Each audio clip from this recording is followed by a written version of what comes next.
આજનો topic start કરતા પહેલા વિડિયો વિશે થોડીક વાત કરી દઈ। અમારા વિડિયોમાં અમે ખાસ એ ધ્યાન રાખીએ છીએ કે એક તો મટીરિયલ ઇંગ્લિશ પ્લસ ગુજરાતી બંનેમાં હોય છે। તમે જોઈ શકશો કે ઇંગ્લિશમાં પણ છે અને ગુજરાતીમાં પણ છે। બીજી ખૂબ જ મહત્વની, જો તમે યુટ્યુબ ઉપર સર્ચ મારતા હો તો ટોપર્સને સાંભળજો કે ટોપર્સ કોણ બને છે। તો ટોપર્સ માટે પહેલાં તો એનસીઈઆરટીના સંપૂર્ણ સિલેબસને ફોલો કરતા હોય છે। એટલે આપણે પણ અહીંયા એ ધ્યાન રાખ્યું છે, એનસીઈઆરટીની બુકને સંપૂર્ણ રીતે ફોલો કરી છે અને એક એક વસ્તુ સમજાવવામાં આવી છે। એટલે આ બે વસ્તુ ખાસ ધ્યાન રાખીને વિડીયો બનાવવામાં આવ્યો છે। તો સ્ટાર્ટ કરીએ આજનો topic, breakdown of glucose by various pathways. તો ગ્લુકોઝનું કઈ રીતે બ્રેકડાઉન થાય છે, જો આ ગ્લુકોઝનું કઈ રીતે બ્રેકડાઉન થાય છે તે આપણે અહીંયા જોવાનું છે। વિવિધ પરિપથો દ્વારા ગ્લુકોઝનું વિઘટન, જુદી જુદી રીતે ગ્લુકોઝનું કઈ રીતે વિઘટન થાય છે, એટલે ગ્લુકોઝ કેવી રીતે નાના નાના ટુકડામાં વિભાજિત થાય છે અને આપણને એનર્જી મળે છે, એ ખાસ અહીંયા શીખવાનું છે। આ ટોપિક છે। The food material taken in during the process of nutrition is used in cell to provide energy for various life processes। આપણે જે ફૂડ મટીરિયલ, આની પહેલાનો જે ટોપિક આપણે કર્યો ડાયજેશન, એમાં છેલ્લે જે આપણે ફૂડ મટીરિયલ લીધું એમાંથી સેલની અંદર એનર્જી કેવી રીતે પ્રોડ્યુસ થાય છે એ ખાસ અહીંયા જોવાનું છે। જે ખાદ્ય પદાર્થોનું અંતગ્રહણ પોષણની ક્રિયા માટે થાય છે, કોષો તેઓનો ઉપયોગ વિવિધ જૈવિક ક્રિયાઓ માટે ઉર્જા પ્રાપ્ત કરવા માટે કરે છે। તો આપણે જે આની પહેલાં જે પોષણની જે ક્રિયા જોઈ, બરાબર, આની પહેલાં મનુષ્યમાં પોષણ જોયું, તેમાં છેલ્લે જે આપણે ડાયજેસ્ટ કર્યો જે ખોરાક, એટલે કે છેલ્લે જે ખોરાક આપણે પાચન કર્યો, એ ખોરાકને આપણે એવું કીધું કે એ ક્યાં જાય છે, તો કે સેલમાં, એટલે કે કોષમાં જાય છે। તો કોષમાં એમાંથી એનર્જી કેવી રીતે, એટલે કે ઉર્જા કેવી રીતે પ્રાપ્ત કરવામાં આવે છે, એ આપણે ખાસ અહીંયા જોવાનું છે। તો diverse organism do this different way, જુદા જુદા જે ઓર્ગેનિઝમ્સ છે એની પદ્ધતિ પણ કેવી છે, તો કે એની પ્રોસેસ કેવી જુદી જુદી છે। વિવિધ સજીવો તેને વિભિન્ન પદ્ધતિઓ દ્વારા કરે છે, જુદા જુદા સજીવો એને જુદી જુદી પદ્ધતિ દ્વારા કરે છે। Some use oxygen to break down glucose completely into carbon dioxide and water. This process is called aerobic respiration. તો જો અમુક સજીવ એવા છે જે ઓક્સિજનનો ઉપયોગ કરી બ્રેકડાઉન કે તો ગ્લુકોઝને કમ્પ્લીટલી આખો તોડી નાખે છે અને કાર્બન ડાયોક્સાઇડ અને વોટર બનાવે છે અને એનર્જી પ્રોડ્યુસ કરે છે। તો એ પ્રોસેસને કહેવાય એરોબિક રેસ્પિરેશન। અને જે એરોબિક રેસ્પિરેશન કરતા હોય એવા ઓર્ગેનિઝમને એરોબિક ઓર્ગેનિઝમ્સ કહેવાય, બરાબર। તો ગુજરાતીમાં સમજી લઈ, કેટલાક સજીવો ઓક્સિજનનો ઉપયોગ ગ્લુકોઝને સંપૂર્ણ કાર્બન ડાયોક્સાઇડ અને પાણીમાં વિઘટન કે વિખંડિત કરવા માટે કરે છે, તેને જારક શોષણ કહે છે। તો જે સજીવો સિમ્પલમાં જે ઓક્સિજનની હાજરીમાં ગ્લુકોઝને તોડે તેને કહેવાય એરોબિક, બરાબર। અને ગુજરાતીમાં જે ઓક્સિજન, પ્રેઝન્સ ઓફ ઓક્સિજન અને જે પ્રોસેસ કરે એને એરોબિક રેસ્પિરેશન કહેવાય। જ્યારે ગુજરાતીમાં આપણે કહેવું હોય તો કેટલાક સજીવો ઓક્સિજનનો ઉપયોગ ગ્લુકોઝને સંપૂર્ણ રીતે તોડવા માટે શું કરે, તો ઓક્સિજનનો ઉપયોગ કરી અને જો ગ્લુકોઝને તોડી અને એનર્જી મેળવે તો તેને કહેવાય જારક શોષણ। ઇંગ્લિશમાં એને એરોબિક રેસ્પિરેશન, ગુજરાતીમાં એને જારક શોષણ કહેવામાં આવે છે। હવે ખાસ આનો ટોપિક જોઈ લઈ આગળ। Some use of other pathway that do not involve oxygen, this process is called anaerobic respiration। તો પહેલામાં આપણે એવું કીધું કે ઓક્સિજન જેમાં ઇન્વોલ્વ થાય છે, બરાબર, તો એને આપણે એરોબિક રેસ્પિરેશન કહેતા હતા। પણ અહીંયા ઓક્સિજન જો ઇન્વોલ્વ ન થતો હોય અથવા તો લેક ઓફ ઓક્સિજન, ઓક્સિજનની કમી હોય, તો એને આપણે શું કહેશું, એનેરોબિક રેસ્પિરેશન। તો ગુજરાતીમાં જોઈ લઈ, જ્યારે કેટલાક અન્ય સજીવો બીજા પરિપથ કે પદ્ધતિનો ઉપયોગ કરે છે જેમાં ઓક્સિજન પ્રાપ્ત થતો નથી કે તે કાર્યરત હોતો નથી, તેને અજારક શોષણ કહે છે।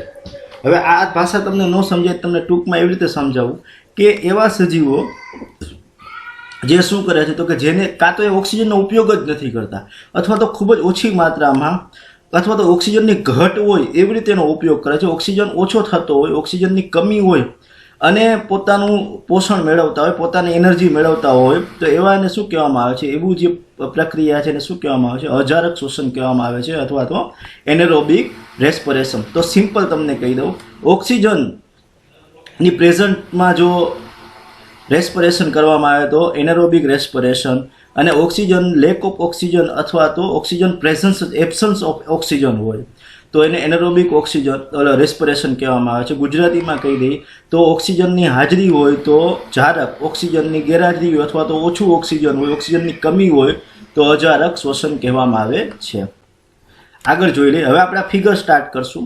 In all cases the first step is breakdown of glucose. જો આ આપણે ધારો કે ગ્લુકોઝ આવી ગયું સેલમાં, તો સેલમાંથી જે ગ્લુકોઝ છે એના કેટલા અણુ હોય? તો ગ્લુકોઝના 6 કાર્બન મોલિક્યુલ હોય. કેટલા હોય? 6 કાર્બન, 6 કાર્બન મોલિક્યુલ હોય. હવે સાઇટોપ્લાઝમ, તો તમારે ધોરણ 9ને યાદ કરવું પડશે કે સ્ટાન્ડર્ડ 9ની અંદર તમે જોયું હોય તો તમે સેલ ભણ્યા હતા. 8માં સ્ટાન્ડર્ડ 8માં પણ સેલ આવે છે. તો સેલની અંદર જે એનું સાઇટોપ્લાઝમ એટલે કે એનો જે રસ હોય છે આખા સેલની અંદર, એને શું કહેવામાં આવે છે? સાઇટોપ્લાઝમ કહેવામાં આવે છે. આપણે ડિટેલમાં નહીં જઈએ, નકર પછી આ વિડીયો બહુ મોટો થઈ જશે. પણ સાઇટોપ્લાઝમ એટલે તમે ધોરણ 9માં જોઈ લેજો. તો તમે ખાસ સર્ચ મારજો કે સાઇટોપ્લાઝમ ક્યાં હોય નેટ ઉપર, અથવા તો તમે 9મા ધોરણની બુકમાં જોજો તો તમને અંદાજો આવી જશે કે સાઇટોપ્લાઝમ શું છે.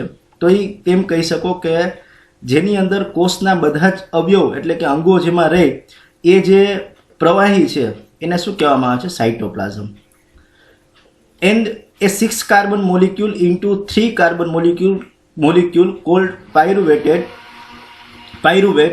This process take place in the cytoplasm. તો જો અહીંયા આ શું કીધું એ તમને આખું સમજાવી દો. પેલું સ્ટેપ શું હોય? તો ગ્લુકોઝના જે 6 કાર્બન છે, સાઇટોપ્લાઝમ, કેના સાઇટોપ્લાઝમ? તો કે સેલના સાઇટોપ્લાઝમમાં શું થાય? તો કે પાયરુવેટના 3 કાર્બનના અણુમાં એનું કન્વર્ઝન થાય અને શું પ્રાપ્ત થાય? તો કે એનર્જી પ્રોડ્યુસ થાય. આ પેલી પ્રોસેસ. તો ગ્લુકોઝના 6 કાર્બન મોલિક્યુલ છે, સાઇટોપ્લાઝમમાં જતાં જ શું થઈ જાય? તો કે પાયરુવેટના 3 કાર્બનમાં એનું કન્વર્ઝન થઈ જાય અને પ્લસ શું પ્રોડ્યુસ થાય? તો કે એનર્જી પ્રોડ્યુસ થાય. આ બધી અવસ્થાઓમાં, ગુજરાતીમાં જોઈ લે, આ બધી અવસ્થાઓમાં પહેલો તબક્કો ગ્લુકોઝના 6 કાર્બનવાળા અણુને 3 કાર્બનવાળા અણુમાં એટલે કે પાયરુવેટમાં વિઘટન કરવાનો છે. આ ક્રિયા કોષરસમાં થાય છે. તો તમે ધોરણ 9માં મેં તમને કીધું એમ જોયું હશે તો એમાં કોષ પાઠ આવતો. એ કોષ પાઠમાં તમે જોજો કે કોષની અંદર શું હોય? કોષ રસ હોય. તો સૌથી પહેલા જેવું કોષમાં ગ્લુકોઝ જશે એના કેટલા અણુ હશે? 6 કાર્બન. આપણને ખબર છે C6H12O6 એટલે કે 6 કાર્બન હશે. કોષ રસમાં શું થઈ જાય? તો કે 3 કાર્બન વાળો પાયરુવેટ બની જાય અને પ્લસ શું ઉત્પન્ન થાય છે? તો કે ઉર્જા ઉત્પન્ન થાય છે. તો જો આપણે પેલું સ્ટેપ અહીંયા ક્લિયર કર્યું, શું થાય છે? ગ્લુકોઝમાંથી જેવું કોષમાં જશે એટલે ગ્લુકોઝમાં કોષ રસમાં એનું શું થશે? 6 કાર્બનનું 3 કાર્બનમાં રૂપાંતર થશે અને પ્લસ ઉધારામાં શું ઉત્પન્ન થશે? તો કે ઉર્જા ઉત્પન્ન થશે. તો એનેરોબિક રેસ્પિરેશન. હવે એનેરોબિક રેસ્પિરેશન આપણે અહીંયા જોઈ લઈએ. This pyruvate may be converted into ethanol and carbon dioxide. This process take place in yeast during fermentation. Since this process take place in the absence of air, it is called anaerobic respiration. તો જો શું થાય છે પહેલી process? આપણે first process જોઈ તો કે પહેલી પ્રોસેસની અંદર આને એનેરોબિક રેસ્પિરેશન કહેવામાં આવે. શું કામ? તો કે જો એબ્સન્સ ઓફ ઓક્સિજન છે, ઓક્સિજનની હાજરી નથી. કેમાં થાય છે? તો કે ઈસ્ટમાં થાય છે. ઈસ્ટનું શું થાય છે? તો કે ફર્મેન્ટેશન થાય છે, ત્યારે આ પ્રોસેસ થાય છે. શું બને છે? તો કે 2 કાર્બન મોલિક્યુલ વાળો ઇથેનોલ બને છે, કાર્બન ડાયોક્સાઇડ બને છે અને એનર્જી થાય છે. બરાબર? એનર્જી પ્રોડ્યુસ થાય છે. તો આ રીતે પ્રોસેસ થાય છે. આ ફર્સ્ટ પ્રોસેસ થાય છે. ગુજરાતીમાં સમજી લઈ. આના પછી પાયરુવેટ ઇથેનોલ અને કાર્બન ડાયોક્સાઇડમાં રૂપાંતરિત થાય છે. આ ક્રિયા ઈસ્ટમાં આથવણ દરમિયાન થાય છે. આ ક્રિયા ઓક્સિજનની ગેરહાજરીમાં થવાથી તેને અજારક શ્વસન કહે છે. તો ગુજરાતીમાં જોઈ લે તો પહેલી પ્રોસેસમાં શું છે? તો કે જો ઓક્સિજનની શું છે? ગેરહાજરી કેમાં થાય છે? તો કે ઈસ્ટના આથવણમાં. હવે ઈસ્ટનું આથવણ તમને સમજાવું. તમે ડબલ રોટી જોઈ હશે, પછી તમે કેક જોયા હશે, જે ફૂલાયેલા હોય એ શેના કારણે હોય? તો કે ઈસ્ટ જ્યારે કાર્બન ડાયોક્સાઇડ બહાર કાઢે ત્યારે એ ફૂલાઈ જાય અને આ રીતની તમને ફૂલાયેલી ડબલ રોટી કે બ્રેડને તમને જોવા મળે છે. ખાસ ઈસ્ટ એટલે એ છે. બરાબર? છતાં વધારે ડિટેલમાં તમે નેટમાં સર્ચ મારી લેજો.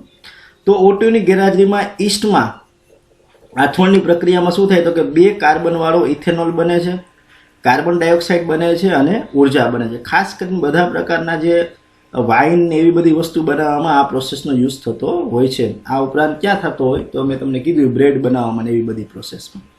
આગળનું જોઈ લઈએ. Sometimes when there is a lack of oxygen in our muscle cell another pathway for the breakdown of pyruvate is taken.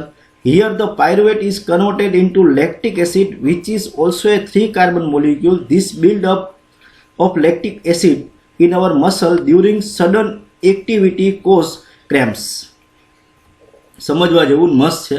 આ જો બધા જીમમાં જે બોડી બનાવવા જતા હોય ત્યારે આ પ્રોસેસ થતી હોય અને આ પ્રોસેસના કારણે જ એની બોડી આપણને એવું લાગતું હોય કે આ મસલ્સ બનાવ્યા. બરાબર, તો કઈ રીતે થાય તો એની બીજી જોઈએ તો કે લેક ઓફ ઓક્સિજન. જો ઓક્સિજન નથી, ગેરહાજર નથી, પણ ઓક્સિજનની કમી છે. પણ આ ઓક્સિજનની કમી હોવાના કારણે આને શું કહેવામાં આવશે તો કે એનેરોબિક રેસ્પિરેશન. હવે ઓક્સિજનની કમી શું કામ અહીંયા થાય છે તો કે અહીંયા લેક્ટિક એસિડ બને છે, 3 કાર્બન વાળો મોલિક્યુલ, અને અહીંયા એનર્જી બહુ ઓછી પ્રોડ્યુસ થાય છે. એમ સમજી લો ને, અહીંયા 38 એનર્જી પ્રોડ્યુસ થતી હોય તો અહીંયા ખાલી 2 એનર્જી જ પ્રોડ્યુસ થાય છે. હવે જ્યારે વધારે પડતું મસલ્સ કામ કરશે, ધારો કે તમે દોડતા હો, તમે જીમમાં જતા હો, તમે એવી જગ્યાએ જ્યાં મસલ્સનો વધારે યુઝ હોય અને યુઝ કરતા હો, ત્યારે તમારે ઓક્સિજનની બહુ વધારે જરૂર પડે.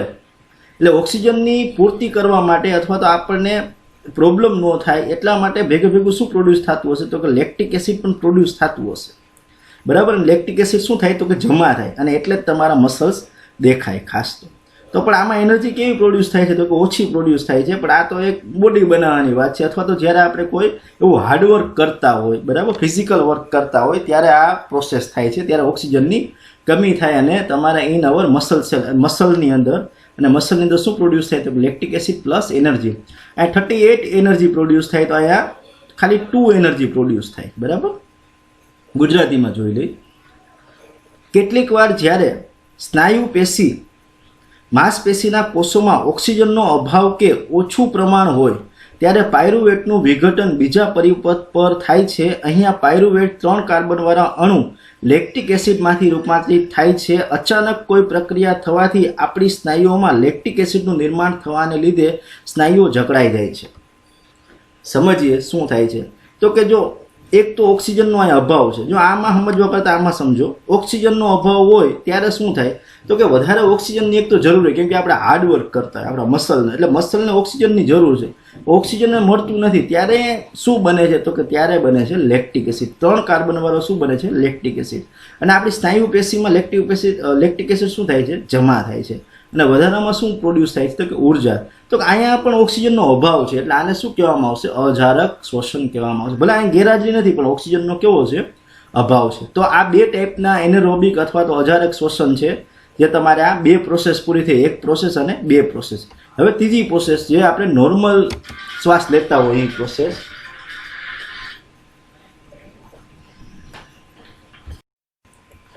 આગળ આપણે જોયું એનેરોબિક રેસ્પિરેશન એટલે કે અજારક શ્વસન, અને અહીંયા આપણે જોશું એરોબિક રેસ્પિરેશન એટલે કે જારક શ્વસન, જે આપણે સિમ્પલી જે આપણે શ્વસન કરીએ છીએ એ શ્વસન. તો આની અંદર શું થાય જોઈ લઈએ. Breakdown of pyruvate using oxygen take place in the mitochondria. જો માઇટોકોન્ડ્રિયા માટે પણ તમારે શું જોવું પડે તો કે ધોરણ 9ની અંદર જે સેલ આવે છે, આપણે સેલ નામનું ચેપ્ટર આવે છે, એમાં માઇટોકોન્ડ્રિયા આવે છે. માઇટોકોન્ડ્રિયાને આપણે શું કહીએ છીએ તો કે સેલનું પાવર હાઉસ કહીએ છીએ, જ્યાંથી આપણે એનર્જી મેળવીએ છીએ અથવા તો એનર્જી જ્યાં બને છે. This process break up the 3 carbon pyruvate molecule to give 3 molecules of carbon dioxide. The other product is water. Since this process take place in the presence of air. હવે આખી એરને આપણે નથી આપણે શ્વાસમાં લેતા, ખાલી કેને લઈએ છીએ એરમાંથી ઓક્સિજનને, કેમ કે ઓક્સિજનમાં તો બીજા ઘણા બધા વાયુ છે, ગેસ છે, આપણે કેને લઈએ છીએ oxygen. It is called aerobic respiration. Aerobic રેસ્પિરેશનની ખાસિયત એ છે કે એમાં શું પ્રેઝન્સ હશે તો કે oxygen, in presence of oxygen. જો ઓક્સિજનની ગેરહાજરી હોત તો એ શું બની જાત એનેરોબિક રેસ્પિરેશન. તો આને પણ આપણે જોઈ લઈએ. તો પ્રેઝન્સ ઓફ ઓક્સિજન, પહેલી વસ્તુ અહીંયા શું છે તો કે જો અહીંથી ગ્લુકોઝમાંથી શું બન્યું સાઇટોપ્લાઝમમાં pyruvate 3 carbon molecule plus energy બની ગઈ. હવે એમાંથી શું થાય છે તો આ પ્રોસેસ થાય તો કે પ્રેઝન્સ ઓફ ઓક્સિજન ક્યાં થાય છે તો કે સેલની અંદર જે માઇટોકોન્ડ્રિયા છે એની અંદર આ થાય છે. માઇટોકોન્ડ્રિયા નામનું એક ઓર્ગેનલ્સ હશે એની અંદર આ થશે, એટલે કે ત્યાં આ એનર્જી પ્રોડ્યુસ થશે. શું બનશે તો કે અહીંયા કાર્બન ડાયોક્સાઇડ બનશે, પાણી બનશે, અને શું મળશે આપણને એનર્જી મળશે. આ એનર્જી કેટલી હશે તો કે 30 8 એનર્જી એમ ગણી શકો કે એક ગ્લુકોઝમાંથી 38 એનર્જી આપણને મળે છે. તો આ રીતે આ પ્રોસેસ થશે. ગુજરાતીમાં જોઈ લઈ. પાયરુવેટનું વિખંડન કે વિઘટન ઓક્સિજનનો ઉપયોગ કરીને કણાભ સૂત્રમાં થાય છે. આ ક્રિયા 3 કાર્બનવાળા પાયરુવેટના અણુનું વિઘટન કરીને 3 કાર્બન ડાયોક્સાઇડના અણુ આપે છે અને બીજી નિપજ પાણી છે. આ પ્રક્રિયા ઓક્સિજનની હાજરીમાં થવાથી તેને જારક શ્વસન કહે છે. તો જોઈ લઈએ આ વસ્તુ. તો કે જો એક તો અહીંયા O2 ની હાજરી છે એટલે આ કેવું થઈ ગયું? જારક શ્વસન થઈ ગયું. જો અહીંયા પ્રેઝન્સ ઓફ ઓક્સિજન છે એટલે શું થઈ ગયું? Aerobic respiration. તો O2 ની હાજરી અને ક્યાં છે? તો કણાભ સૂત્ર ક્યાં હોય તમને સમજાવું. તો કે જે આપણા કોષ હોય, કોષની અંદર શું હોય? તો કે કણાભ સૂત્ર હોય. તો કે ત્યાં શું થાય છે? કઈ પ્રોસેસ થાય છે? તો કે તો કાર્બન ડાયોક્સાઇડ બને છે, પાણી બને છે, એટલે કાર્બન ડાયોક્સાઇડ બહાર નીકળે છે, પાણી બહાર નીકળે છે, અને શું આપણને ત્યાં ભરપૂર ઉર્જા મળે છે. આપણને શું મળે છે? તો ઉર્જા મળે છે. આ પ્રોસેસ આપણા સેલમાં સતત થતી હોય છે. તો કે આ પ્રક્રિયાને જ શું કહેવાય? તો કે ઓક્સિજનની હાજરીમાં કણાભ સૂત્રમાં કાર્બન ડાયોક્સાઇડ, ગ્લુકોઝનું કોષરસમાં પાયરુવેટ એટલે કે 3 કાર્બન અણુ પ્લસ ઉર્જા, જેનું ઓક્સિજનની હાજરીમાં કણાભ સૂત્રમાં ઉર્જા પ્લસ ઉર્જા, કાર્બન ડાયોક્સાઇડ અને પાણીની થવાની જે પ્રોસેસ છે એને જ કહેવામાં આવે છે જારક શ્વસન. શું કહેવામાં આવે છે? જારક શ્વસન. The release of energy in this aerobic process is a lot of greater than in the anaerobic process. તો મેં તમને કીધું એમ શું થાય? તો અહીંયા 38 એટલે કે 38 ઉર્જાના અણુ અથવા તો અહીંયા 38 એનર્જી જ્યારે પ્રોડ્યુસ થાય ત્યારે અહીંયા ખાલી કેટલી એનર્જી? 2 એનર્જી. અહીંયા કેટલી? 2 એનર્જી પ્રોડ્યુસ થાય છે. મતલબ કે ખૂબ જ વધારે પ્રમાણમાં એનર્જી કેમાં પ્રોડ્યુસ થાય છે? તો કે એરોબિક રેસ્પિરેશનમાં કમ્પેર ટુ એનેરોબિક રેસ્પિરેશન અથવા તો એનેરોબિક પ્રોસેસમાં. ગુજરાતીમાં જોઈ લઈએ. અજારક શ્વસનની તુલનામાં જારક શ્વસનમાં ઉર્જાનો ત્યાગ ખૂબ જ વધારે પ્રમાણમાં થાય છે. તો આપણે જ્યારે જારક શ્વસન કરીએ ત્યારે એમાં બહુ વધારે પ્રમાણમાં, ખૂબ જ મોટા પ્રમાણમાં અજારક શ્વસનની સરખામણીમાં ઉર્જા પ્રોડ્યુસ થાય છે. તો અહીંયા આ ટોપિક પૂરો થાય છે. ગમે તો લાઈક કરજો, ગમે તો જ શેર કરજો અને ગમે તો જ સબસ્ક્રાઈબ કરજો. Thank you.